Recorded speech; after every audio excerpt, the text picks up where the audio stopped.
பின்னணி பாடகி, நடிகை, டப்பிங் ஆர்டிஸ்ட்னு தென்னிந்திய சினிமாவில் ஒரு காலத்தில் ஆல்ரவுண்டராக இருந்தவங்க தான் சுசித்ரா. இவங்களும் ஸ்டாண்டப் காமெடியன் மற்றும் நடிகருமான கார்த்திக்கும் கடந்த 2005 திருமணம் செஞ்சு கொண்டாங்க. அதை அடுத்து பல கருத்து வேறுபாடுகளால் 2018 விவாகரத்தும் வாங்கிட்டாங்க.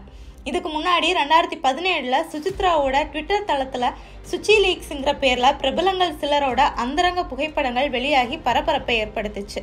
ஆனால் அப்போது சுசித்ராவோட அக்கௌண்ட் ஹேக் செய்யப்பட்டதா கூறி அந்த பரபரப்பை அடக்குனாரு அவங்க முன்னாள் கணவர் கார்த்திக். பின்னாடி சுசித்ரா அந்த படங்களை வெளியிட்டது தான்னு ஒத்துக்கிட்டாங்க.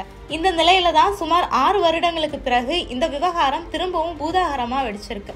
சமீபத்துல குமுதம், ரிஃப்ளெக்ட் டாக்கீஸ்னு 2 யூடியூப் சேனல்களுக்கு பேட்டி கொடுத்திருந்தாங்க சுசித்ரா. அப்போ 2017 தன்னோட ஐடியில இருந்து பிராங்க் பண்றதா இந்த புகைப்படங்களை லீக் பண்ணது கார்த்திக்கும் தனுஷும் தான். அதோட அவங்க முன்னாள் கணவர் கார்த்திக் குமார், ஐஸ்வர்யா ரஜினிகாந்த், தனுஷ், விஜய், த்ரிஷா, கமல்ஹாசன் உள்ளிட்ட உச்ச பிரபலங்கள் மேலையும் கடும் குற்றச்சாட்டுகளை முன் வச்சிருந்தாங்க. கார்த்திக்கும் தனுஷும் தன்பாலின ஈர்ப்பாளர்களினும் பகீர் கிளப்பியிருந்தாங்க சுசித்ரா. இதனாலேயே இனி சுசித்ரா தன்னோட பேரையோ தன்னை பற்றியோ பொது வெளியிலேயோ ஊடகங்களுக்கோ எந்த ஸ்டேட்மெண்ட்டும் கொடுக்க கூடாதுன்னு அவங்களோட ஆதாரமற்ற பேச்சுக்கு கண்டனம் தெரிவிச்சும் லீகல் நோட்டீஸ் அனுப்பியிருந்தாரு கார்த்திக். அது மட்டும் இல்லாம இந்த பேட்டியை ஒளிபரப்பு பண்ண குமுதம் மற்றும் ரிஃப்ளெக்ட் டாக்கீஸ் ஆகிய 2 யூடியூப் சேனல்களுக்கும் அந்த வீடியோவை டெலீட் பண்ணணும்னு நோட்டீஸ் அனுப்பியிருந்தார் கார்த்திக்.